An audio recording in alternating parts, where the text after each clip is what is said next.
The Monkeys Paw, Part 1. It was snowing hard. Inside the cabin, a log fire burned brightly. John had brought his Xbox. It was the latest model. Charlie and his younger sister were marvelling at the insanely realistic graphics. It was a light machine and fit easily into John's packsack. He had come down the hill to spend the evening. "This controller is sick. It vibrates really strong," said Susan. She glanced over at John. He was focused on the television screen. She noticed the curve of his ski-jump nose. "Your Wi-Fi is pretty good here. Getting a short ping, it's better than my place," he said without taking his eyes off the screen. "Your screen is bigger. Next time we go to your place," said Charlie. "My dad is home all the time. He's always parked in front of the TV, or he's yelling at me." "Well, you can always come play here. Our dad is always out all night working the slopes." Giggles came from the door of the den. It was the twins. They were being obnoxious, as usual. "Don't let your nose poke the TV, John," screamed one of the twins. They howled with laughter and ran back towards the living room. "Don't mind them. They are just being jerks, as usual," said Susan. "Oh, come on, I like the twins," said John. "Yeah, I've noticed," said Charlie. "You chase them around as much as they chase you." "I like kids, always have." He glanced at Susan. "Would you like to have kids someday, S?" John liked to call Susan by the letter of her first name. S, he would always say. Sure, I guess," Susan managed to get out. She felt her face redden. John flickered the controller. The video game audience erupted in applause. "Nice shot," said Charlie. "Go big or go home," said John. "Speaking of go big or go home, guess who's coming over to visit Dad?" "Who?" "Todd Lautner." "Todd Lautner? No way! What's he doing here? Last I heard he was shredding in some movie for somebody in India. He's going to retire. Wants to get away from riding for a while. My dad's setting him up with a snowmaking job." "That's a change of scenery. He's got a girl for sure. Maybe wants to get married," John said. Susan felt herself blush again. They heard footsteps on the balcony. The door's deadbolt was frozen as usual. They heard their father rustling in the bin by the door for the small hammer they kept there. A few bangs of metal against metal sounded. Their father's voice was warm and enthusiastic as he welcomed their guest. "Guys," shouted Dad from the other room, "come in and say hi to Todd."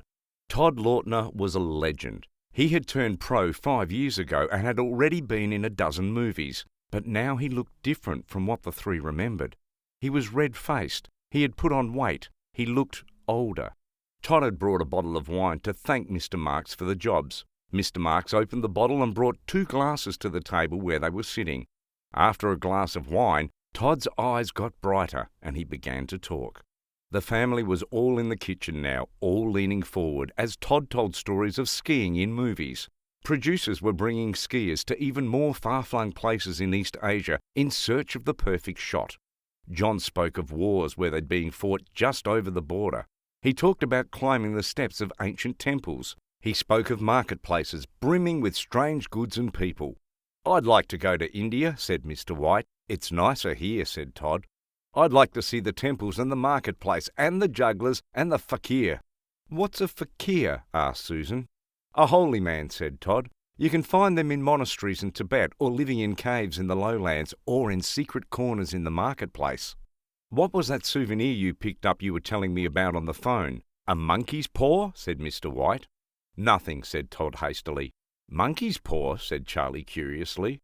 "Well, it's some old school magic thing," said Todd chuckling. "It's just an ordinary little paw that has been dried out like a mummy." He took something out of his pocket and put it on the table. Susan made a face and moved her head back. "Gross," she said. Charlie picked it up and examined it carefully. "So what's so special about it?" he asked.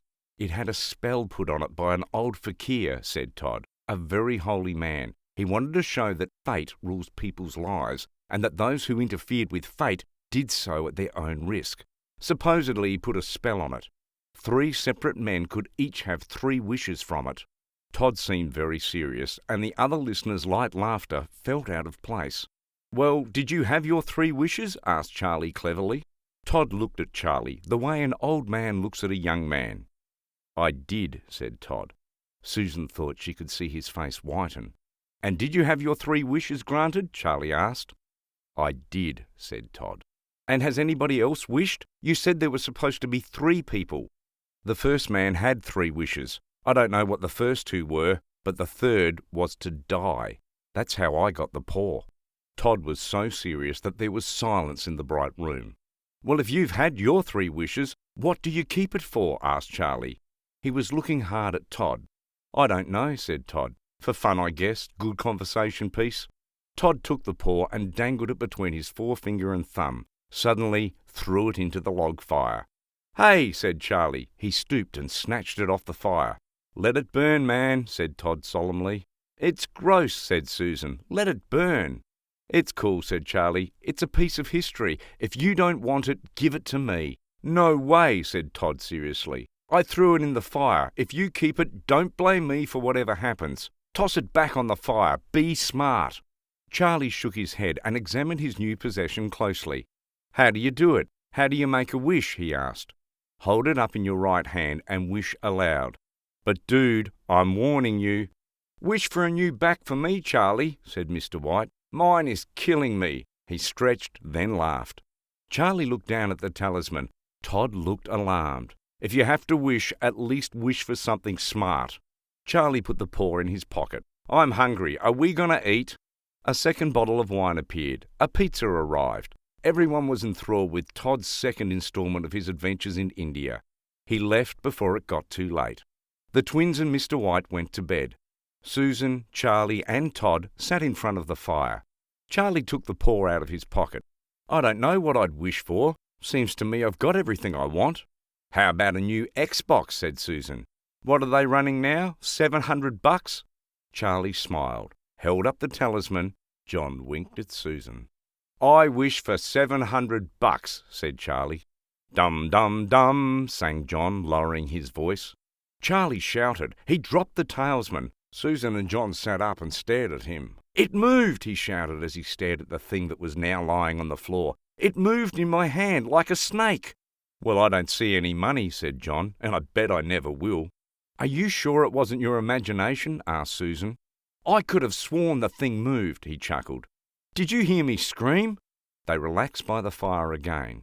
Outside, the wind was blowing harder than ever. The snow was piling up. A silence came over the 3 of them. John wished them good night. I bet you'll find the cash under your pillow, with some gremlin sitting in the corner of your room, watching you pocket it, said John. Susan walked him to the door. Charlie heard murmuring voices from the front door, Susan's giggles, and then silence. He sat alone in the darkness, gazing at the dying fire. He saw faces in it. The last face was so horrible and so simian that he gazed at it in amazement. It was vivid. He let out an uneasy laugh. He felt on the table for a glass of water to throw on his face. His hands grasped the monkey's paw. With a little shiver, he wiped his hands on his shirt and went up to bed. Part 2. Saturday was the Mount Folsom Open. John and Charlie were both competing. Competing is an interesting word. The 2 of them had been best friends since birth, but everyone knew who was going to win the competition. John had always been the best rider, and he was expected to easily win the competition, even though some heavies were coming in from out of town. It was a big show. Sponsors had the place tricked out with promotional booths. There was food and drink and stands for the spectators to sit and watch the gigantic half-pipe. As was expected, John wowed the crowd and took first place. Charlie placed second, but only by a small margin. It was a great day of competition. The prize ceremony was at 8 o'clock in the main lodge. After the competition, Susan and Charlie went back to the house to change and have a quick bite to eat. Susan could not help thinking about the wish her brother had made the week before. She wondered if there would be a raffle at the prize ceremony. She decided she would buy a ticket. The dirty, shriveled little paw was out of sight and out of mind on the corner of the mantelpiece. She sat at the kitchen table. "Will you be staying late at the medal ceremony?" asked Charlie. Susan made no response. She was staring out the window at a car that had just pulled up. It was an industry car. It had decals of sponsors and brand names plastered over every inch. A guy in a high-end ski suit stepped out of the passenger door. He walked to the front of the car. He walked to the rear hatch. He opened it and rummaged around. He walked to the driver's side door. He conversed with someone through the half-open window. He looked at the house. He looked back at the car. He paused again. He stood up straight and walked up the path to the house. Susan set to opening the door. As usual, the latch was stuck with frost. The dead-end bolt had to be hit with the hammer. She invited the visitor in. He stood uncomfortably by the door. "I was asked to come by personally. I'm from the prize committee for the event. There will be no medal ceremony tonight." "Why not?" asked Charlie. He sat down at the table. "There was an accident. We know you guys were friends, so I was asked to drop this off personally." "What happened?" said Susan breathlessly. "Did anything happen to John? Is he hurt?" "Badly hurt, I'm afraid," said the man quietly. "But he's not in any pain." "Oh, good, good. They must have juiced him up on drugs. Is he at the clinic?" She paused as the meaning of the comment sunk in. She turned to Charlie and put her trembling hand in his. He had gone back up the hill for an interview. The maintenance crew were doing teardown. He hit the shovel of a snowcat and then got caught in the tracks and the tiller, said the high-end ski jacket. "Caught in the tiller?" said Charlie in a daze. He stared out the window. The man shuffled his feet and coughed. "The organisers know how close you guys were. They asked me to deliver this. It's the medals and the prize money." Charlie and Susan gazed at the visitor in horror. Charlie's lips shaped the words, "How much?" $700 was the answer. Charlie was unconscious of Susan's long shriek as his forehead bumped the table. Part 3. The Newtown Cemetery was 2 miles from the house. John's father wanted him laid to rest there, even though their house was only considered a vacation home. The family and friends buried the dead. Susan and Charlie came back to a silent house. It was all over so quickly they couldn't hardly realize it.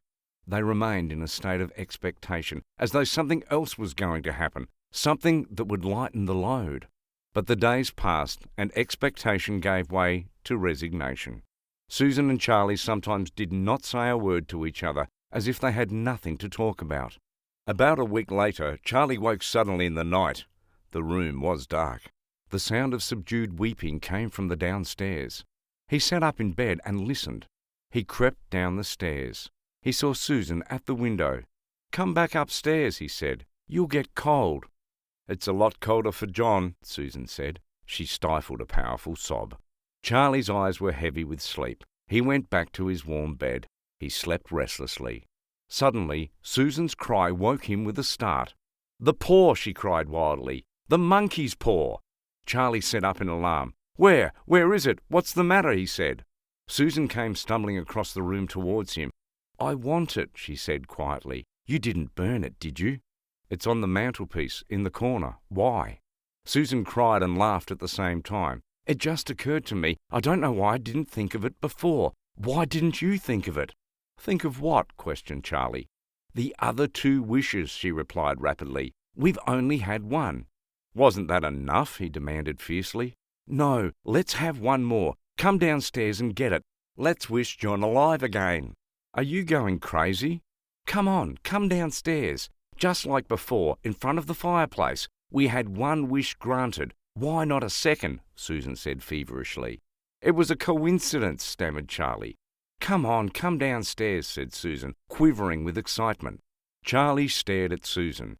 "He's been dead 10 days. And besides, he's unrecognizable. It was a closed casket. He hit the front shovel of the snowcat. He went under the tracks. He went under the tiller. How could you look at him? We can bring him back. I've known him my whole life. He was going to marry me. How can I be afraid of him?" They went downstairs in the darkness. The talisman was still on the corner of the mantelpiece. Charlie was gripped by a horrible fear that his mutilated friend would appear before him, before he could escape the room. Charlie's brow was cold with sweat. He held the unwholesome thing in his hand. Susan's face seemed changed as she looked at him. It was white and expectant. It had an unnatural look. He was afraid of her. "Wish!" she cried in a strong voice. "This is not a good idea," he said. "Wish!" she replied. He raised his hand. "I wish my best friend alive again." The talisman fell to the floor. He looked at it fearfully. He trembled and sank into his chair. Susan's eyes blurred. She walked to the window and looked out. Charlie sat until he became cold. He watched his sister looking out of the window. The fire was only smoking embers. An occasional flame threw pulsing shadows on the ceiling and walls. He went back upstairs to his bed. Later, he heard the stairs creak as Susan came upstairs. The darkness was oppressive. The fire had gone out. Charlie awoke from the cold. At the same moment, a barely audible knock sounded on the door. He caught his breath. A third knock sounded louder through the house. "What's that?" said Susan, sitting up in her bed in the other room. "Just the wind," said Charlie, his voice shaking. "Go back to sleep." "It's John," she screamed. "It's John." The twins began to cry. She ran into the hallway, but Charlie was there before her. He held her arm tightly. "What are you going to do?" he whispered hoarsely. "It's my husband. I love him. It's John," she cried. She struggled mechanically to get free from him. "I forgot. It's 2 miles away. What are you holding me for? Let go. I have to open the door." "You can't let that thing in," shouted Charlie, trembling. "You're afraid of your best friend," she cried, still struggling. "That's why he always wins. Let me go. I'm coming, John." There was another knock, and another. With a sudden wrench, Susan broke free and ran down the stairs. Charlie followed and ran to the mantelpiece. He could hear Susan working the lock. "Where is the hammer?" Susan shouted. Her voice was strained and panting. "I can't get the bolt open without the hammer. Help me find it." Charlie was on his hands and knees, groping wildly under the chairs for the paw. If he could only find it before the thing outside got in. A fusillade of knocks reverberated through the house. He heard the rumbling in the toolbox as Susan searched for the hammer. He heard the bang and the squeak as she hit the frozen bolt. At the same moment, he found the monkey's paw. He frantically breathed his third and last wish. The knocking ceased suddenly, although the echoes of it were still in the house. He heard the last clink of steel against steel. He heard the door open. A cold wind rushed into the house. A long wail of disappointment and misery gave him courage to run to Susan. Then he ran to the end of the path. A wisp of snow spun upwards into the night. The street lamp flickered on a quiet and deserted road.